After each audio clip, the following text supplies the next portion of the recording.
Je me tenais sur le seuil de notre chambre, figé, comme cloué au sol. La valise, dans ma main, semblait d'une légèreté irréelle, comparée à la lourdeur des mots qui venaient de franchir ses lèvres. Les yeux de Marine brillaient d'une cruelle satisfaction, tandis qu'elle scrutait mon visage, guettant l'instant où je finirais par craquer. « Tu m'as bien entendu, Damien ?» demanda-t-elle, la voix chargée d'un mépris évident. « Ou bien, as-tu besoin que je répète ?» Julien me donne l'impression d'être en vie. C'est exactement ce que tu as cessé de faire, il y a des années de cela. Je gardai le silence. Mon mutisme, apparemment, l'irritait bien plus qu'une dispute acharnée. Elle cherchait une réaction, elle voulait me voir supplier, ou exploser de rage. Au lieu de cela, j'ai simplement posé la valise par terre, et je me suis dirigé vers mon bureau. Dans mon dos, j'ai entendu son rire, ce son aigu et tranchant, qui allait résonner dans ma tête, comme un écho, pendant des semaines entières.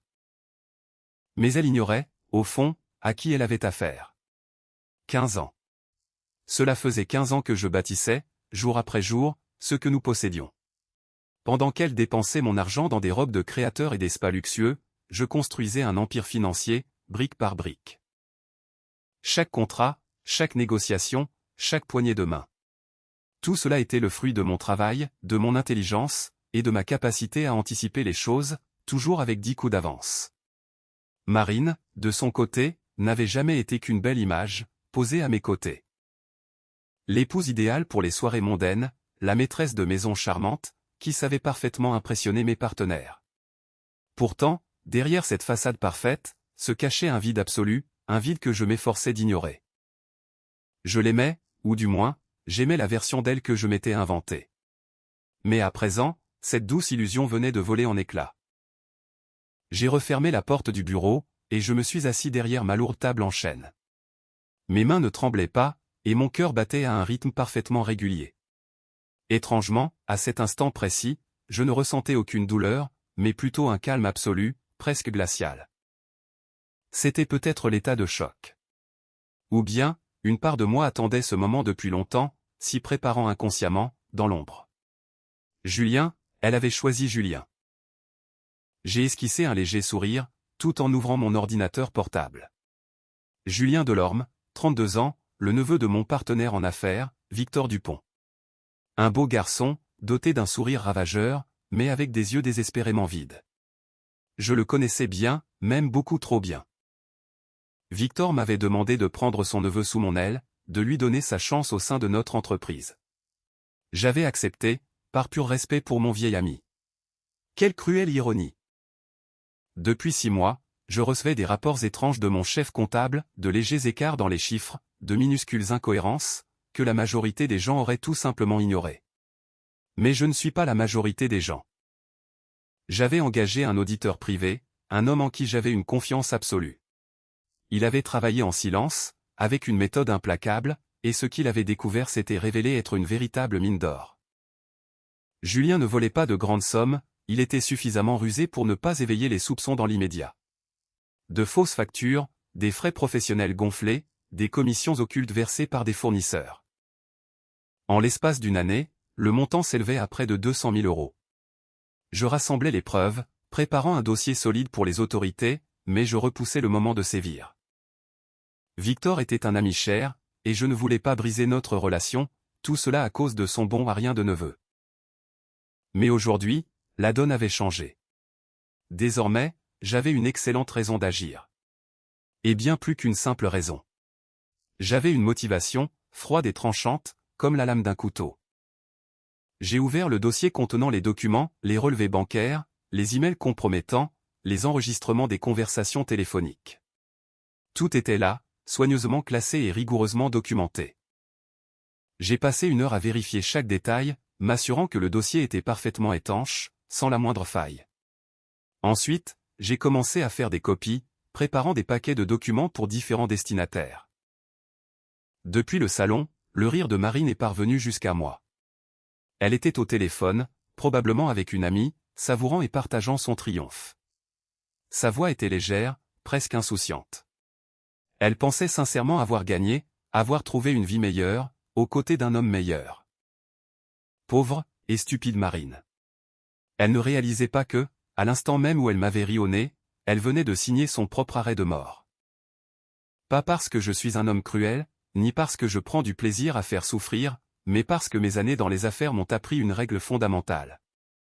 Quand quelqu'un vous manque de respect, quand quelqu'un pense que vous êtes faible, vous devez impérativement lui donner une leçon. Ce n'est pas une question de vengeance, c'est une question de principe. J'ai observé mon reflet, sur l'écran sombre de mon moniteur éteint. Mon visage était calme, presque serein. 43 ans, quelques cheveux gris sur les tempes, et de légères rides au coin des yeux. J'avais l'air fatigué, certes, mais je n'étais pas brisé. J'avais surtout l'air d'un homme qui sait exactement ce qu'il s'apprête à faire. Mon téléphone a vibré. C'était un message de Victor. « Damien, il faut qu'on se voie demain. Je veux discuter du nouveau projet. Julien sera avec nous. » J'ai souri. Le destin, de lui-même, venait jouer en ma faveur. Bien sûr, Victor, ai-je tapé sur l'écran. Demain, à 10 h, je serai ravi de vous recevoir tous les deux. Après avoir envoyé le message, je me suis adossé à mon fauteuil, et j'ai fermé les yeux. Dans ma tête, le plan prenait déjà forme, étape par étape, comme une partie d'échecs méticuleuse. Marine pensait que la partie était terminée. Elle se trompait lourdement. Le jeu, en réalité, ne faisait que commencer. Et cette fois-ci, je ne jouais pas simplement pour gagner. Je jouais pour détruire. 3 semaines se sont écoulées. 3 semaines durant lesquelles Marine a fait ses valises, pour emménager chez Julien, dans un appartement bien plus modeste que le luxe auquel elle était habituée. Mais elle était ivre, grisée par sa rébellion, par ce sentiment de liberté nouvelle, et par l'illusion d'avoir enfin trouvé le véritable amour. Elle n'a pas perdu une seconde pour l'afficher à la face du monde. Les réseaux sociaux ont été inondés de photos, des dîners romantiques à la lueur des bougies, des escapades à la campagne, sa tête tendrement posée sur l'épaule de son amant, leurs doigts amoureusement entrelacés. Chaque image était mise en scène avec soin. Chaque légende était choisie, pesée, dans l'unique but de me blesser. Je sais enfin ce qu'est le bonheur, aux côtés d'un vrai homme, quand on trouve la personne unique. J'ai observé tout ce cirque avec la patience infinie d'une araignée, tranquillement assise au centre de sa toile. Chaque publication, chaque nouvelle photo, ne faisait que renforcer ma détermination. Marine creusait sa propre tombe, sans même s'en apercevoir. Au bureau, je me comportais comme si de rien n'était. Personne n'a remarqué le moindre changement. Victor m'a demandé un jour, « Tout va bien à la maison ? Tu as l'air un peu fatigué. » J'ai souri, doucement, et j'ai répondu que je travaillais simplement beaucoup sur le nouveau projet. Il m'a tapé amicalement sur l'épaule, me conseillant de lever le pied, et de prendre le temps de me reposer. Si seulement il savait. Julien continuait d'assister aux réunions, l'air sûr de lui, parfaitement détendu. Parfois, je captais son regard, et je pouvais lire un sentiment de triomphe dans ses yeux. Il couchait avec ma femme, et il était persuadé d'avoir gagné. Il pensait que j'ignorais tout, ou que j'étais beaucoup trop faible pour agir. Son arrogance était tout simplement délicieuse. Elle rendait ce qui allait suivre encore plus savoureux. À la 4e semaine, j'ai porté mon premier coup. Le dossier, contenant toutes les preuves, était prêt depuis un bon moment. J'attendais simplement le moment opportun. Et ce moment, enfin, était arrivé. J'ai envoyé le dossier complet au procureur de la République, les relevés bancaires, les correspondances par email, les enregistrements des conversations avec nos fournisseurs, et toutes les fausses factures. Chaque élément était exposé, avec une précision mathématique. 200 000 € de détournement, étalés sur 18 mois. En parallèle, j'ai fait parvenir une copie à Victor. Sans me cacher sous le couvert de l'anonymat. Je voulais qu'il sache que cela venait de moi. J'y ai joint une lettre, dans laquelle je lui expliquais à quel point il m'en coûtait de lui révéler ses faits, mais que le devoir et l'intégrité devaient primer, bien au-delà de nos relations personnelles. Je savais que Victor apprécierait cette démarche. C'était un homme de la vieille école, pour qui l'honnêteté en affaires était une notion sacrée. 48 heures. C'est exactement le temps qu'il a fallu, pour que le monde de Julien s'effondre. Il a été arrêté directement au bureau. Depuis la fenêtre de mon bureau, j'ai regardé les 2 inspecteurs l'escorter jusqu'à leur véhicule. Le visage de Julien était blanc, pâle comme la craie. Ses mains tremblaient de manière incontrôlable, au moment où on lui a passé les menottes. Victor se tenait à proximité et, pour la première fois en 20 ans d'amitié, je l'ai vu pleurer. Plus tard, il est venu me trouver dans mon bureau, s'asseyant lourdement dans le fauteuil en face du mien. Il semblait avoir vieilli de 10 ans, en une seule journée. Damien, commença-t-il, la voix enrouée. Je l'ignorais. Je te jure que je ne savais rien. Je le sais bien, Victor, ai-je répondu, d'un ton apaisant. C'est précisément pour cela que j'ai hésité si longtemps. Je ne voulais pas t'infliger une telle douleur. Mais tu devais le faire. Tu as agi comme il le fallait. Il passa une main lasse sur son visage. Il a toujours été faible. Je pensais que le travail l'endurcirait, qu'il en ferait un homme. Mais j'avais tort. Nous sommes restés silencieux, pendant de longues minutes. Puis, Victor s'est levé, et m'a tendu la main. Merci de ne pas m'avoir caché la vérité. Un homme de moindre valeur se serait tu, juste pour préserver nos relations. Une fois qu'il fut parti, je me suis autorisé, pour la première fois depuis un mois, un véritable sourire. Le téléphone a sonné le soir même. Le nom de Marine s'est affiché sur l'écran. J'ai laissé sonner 3 fois, prenant mon temps, avant de décrocher. Damien, je t'en prie. Sa voix n'avait plus rien de moqueur. Elle était désespérée, presque à la limite de l'hystérie. C'est une erreur. Julien n'a rien fait de mal. Vraiment? J'ai gardé un calme absolu. Chacun de mes mots était pesé, et mesuré. Le parquet, semble-t-il, a une toute autre opinion sur la question. 200 000 € de fonds détournés, ce n'est pas un détail, Marine. C'est toi, siffla-t-elle, pleine de rage. C'est toi qui as fait ça. Tu l'as piégé. Je n'ai fait que signaler un délit. Quel genre de citoyen serais-je, si j'avais gardé le silence? J'ai fait une courte pause, laissant le silence s'installer. Au fait, tous ses avoirs ont été gelés. L'appartement, la voiture, tout a été saisi. Où as-tu prévu de vivre, Marine? Elle a eu le souffle coupé. À travers le combiné, je pouvais l'entendre lutter, pour ravaler ses sanglots. Tu es un monstre. Non, ai-je répondu, d'une voix basse. Je suis simplement un homme qui a appris, avec le temps, à répondre aux actes par les conséquences qui s'imposent. Tu as fait ton choix, Marine. Maintenant, il va falloir l'assumer. Elle a raccroché. Je savais pertinemment qu'elle ne m'appelait pas par amour pour Julien. Son univers si confortable était en train de disparaître, et la panique s'emparait d'elle. L'appartement de Julien avait été confisqué, ses comptes bancaires étaient bloqués. En un clin d'œil, Marine se retrouvait sans toit, et sans le sou. Cette vie de luxe, qu'elle s'était imaginée vivre avec son vrai homme, s'était évaporée en une seule nuit. Mais je n'avais pas encore terminé. Ce n'était que le premier acte de la pièce. Le lendemain matin, j'ai passé plusieurs appels. Le premier, à un avocat spécialisé en droit de la famille. J'ai lancé la procédure de divorce, m'assurant que tous nos actifs soient rigoureusement séparés, et que sa part soit réduite au strict minimum, chose grandement facilitée par le contrat de mariage qu'elle avait signé 15 ans plus tôt, sans même prendre la peine de le lire attentivement. Le deuxième appel fut destiné à un détective privé. Je possédais déjà des photos, mais il m'en fallait davantage. Chaque rencontre, chaque rendez-vous clandestin, chaque instant de son infidélité devait être documenté, avec une précision juridique implacable. Le troisième appel fut, de loin, le plus important. J'ai composé le numéro d'Anne, la mère de Marine. Damien. Sa voix était glaciale. Les parents de Marine n'avaient jamais estimé que j'étais digne de leur fille. J'étais beaucoup trop simple, trop focalisé sur mon travail, manquant cruellement de raffinement pour correspondre à leurs goûts aristocratiques. Anne, il faut absolument que je vous voie. Cela concerne Marine, et c'est de la plus haute importance. Le rendez-vous fut fixé pour le lendemain.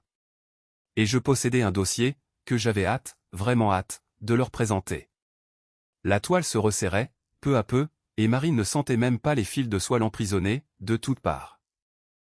La rencontre avec les parents de Marine eut lieu dans leur luxueuse demeure, à Neuilly-sur-Seine. Un imposant portail en fer forgé, une pelouse taillée avec une symétrie parfaite, des colonnes de marbre, bref, tout ce qui était censé me rappeler, en permanence, mes origines modestes. Anne et Grégoire m'ont accueilli dans leur vaste salon. Leur visage n'était que de froide façade, masqué par une simple politesse mondaine. « Eh bien, Damien, commença Grégoire, sans même m'inviter à m'asseoir. Quelle est cette nouvelle si urgente, que vous teniez à nous annoncer au sujet de notre fille ?» En silence, j'ai sorti ma tablette, et je l'ai déposée sur la table basse, juste entre nous. J'ai ouvert le premier dossier. Les photos. Marine et Julien au restaurant, leurs lèvres unies dans un baiser passionné. Marine et Julien, sortant discrètement d'un hôtel. Marine, éclatant de rire, la tête renversée sur l'épaule de son amant. Le visage d'Anne est devenu livide. « Qu'est-ce que c'est que ça ? Votre fille me trompe, sans relâche, depuis maintenant 4 mois, ai-je déclaré, d'une voix parfaitement neutre. Mais ce n'est pas tout ce que j'avais à vous montrer. J'ai fait défiler l'écran, pour afficher la suite. Les messages. Un texte envoyé par Marine à ses amis, où elle se moquait ouvertement de moi, Damien et d'un ennui mortel, toujours plongé dans ses chiffres et ses bilans. Je ne sais même pas comment j'ai pu le supporter pendant toutes ces années. Puis, un autre message, cette fois-ci concernant ses parents, mes vieux vivent encore au siècle dernier, ce sont des imbéciles démodés, persuadés que leur nom de famille a la moindre importance. Je n'ai qu'une hâte, c'est qu'ils crèvent, pour enfin toucher l'héritage. Anne porta vivement la main à sa poitrine. Grégoire m'arracha brutalement la tablette des mains. Son visage vira au pourpre, au fur et à mesure qu'il lisait les mots, écrits par sa propre fille. C'est. Ce n'est pas possible, ce ne peut pas être vrai, murmura Anne, la voix tremblante. Pourtant, elle savait. Elle reconnaissait parfaitement le style d'écriture de Marine, sa façon si particulière de s'exprimer. Vous savez très bien que c'est la vérité, ai-je répondu doucement. Marine avait toujours eu ce don, celui de montrer aux gens ce qu'ils désiraient voir. Devant eux, elle jouait le rôle de la fille aimante et dévouée. Devant ses amis, elle incarnait la victime d'un mariage raté. Et devant son amant, elle se glissait dans la peau d'une femme passionnée, enfin libérée de ses chaînes. Mais la véritable Marine, elle, se trouvait juste là, sous leurs yeux, à travers ses messages, profondément égoïstes, d'une cruauté sans nom, méprisant ouvertement tous ceux qui lui avaient tendu la main. Grégoire jeta violemment la tablette sur le canapé. « Sortez de notre maison, rugit-il, bien que sa fureur ne me fût pas directement destinée. » Ses mains tremblaient de colère. Je me suis levé, calmement. « Je vous laisse des copies de ces documents. Faites-en exactement ce que vous voudrez. J'ai simplement estimé, par respect pour vous, que vous aviez le droit de connaître la véritable nature de votre fille, avant qu'elle ne vienne frapper à votre porte, pour vous implorer de l'argent. Et croyez-moi, elle viendra très bientôt. » Je ne m'étais pas trompé. 2 jours plus tard, Marine téléphonait à sa mère. Je le savais, car c'est Anne, en personne, qui m'a appelé par la suite. Nous lui avons tout dit, m'expliqua-t-elle, la voix lasse, comme prématurément vieillie. Nous lui avons dit qu'elle n'était plus notre fille, et que nous ne souhaitions plus jamais la revoir. Grégoire a modifié son testament ce matin même. Je ne ressentais aucune joie triomphante, juste une satisfaction froide, de voir que mon plan fonctionnait à la perfection. Le deuxième coup d'éclat fut porté une semaine plus tard. La galerie d'art. Cette même galerie, que Marine avait ouverte avec mon argent, il y a de cela 3 ans. C'était son bébé, sa plus grande fierté, le seul endroit où elle se sentait importante, cultivée, et raffinée. Elle y organisait des vernissages, y rencontrait des artistes et des critiques, se forgeant un nom, une réputation dans le petit monde de l'art parisien. Tout le financement, depuis le début, passait par mon entreprise. Officiellement, il s'agissait de prêts à des taux dérisoires, que je ne lui avais jamais demandé de rembourser. Mais aujourd'hui, j'activais toutes les créances.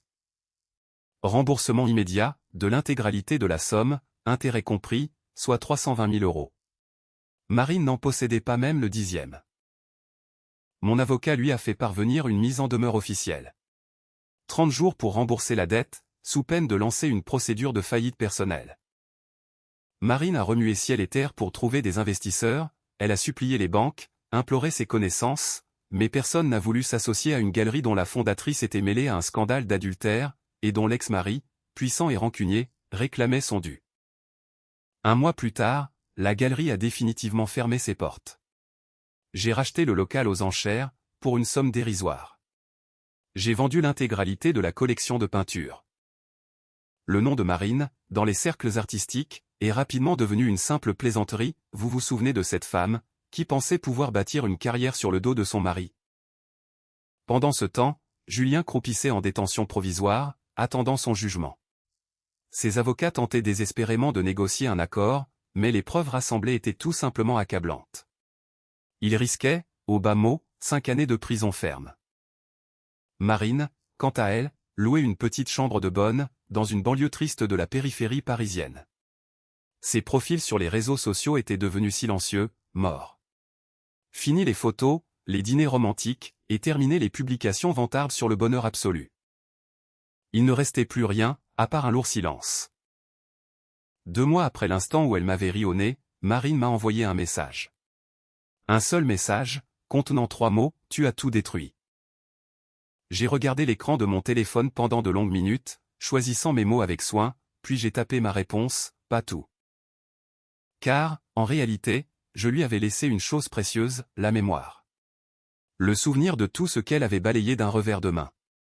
La certitude, écrasante, que c'était sa propre cruauté, son arrogance démesurée, qui avait dicté le scénario de sa chute. Je n'avais pas orchestré sa destruction. J'avais simplement retiré les fondations sur lesquelles elle se tenait, sans qu'elle ne comprenne qu'elle ne lui appartenait pas. Je n'avais même pas besoin de me réjouir de son malheur.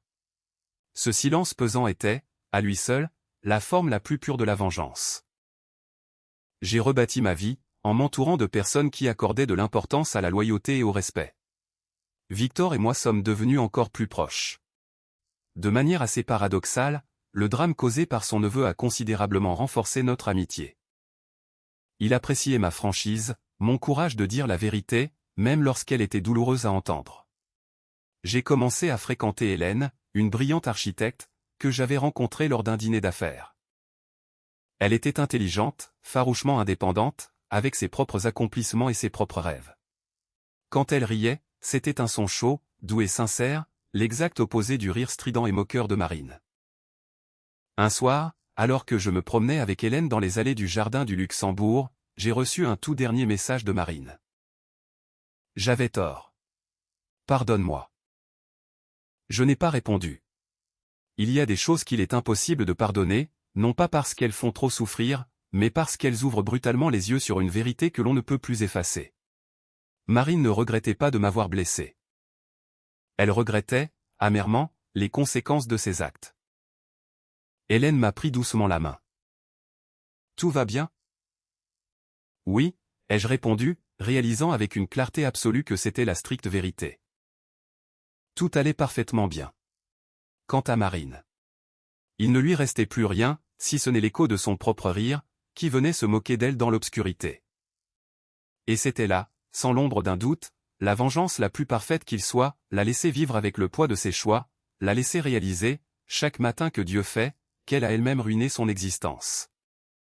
Je ne l'avais pas détruite, je m'étais contenté de lui tendre un miroir, pendant qu'elle se détruisait toute seule.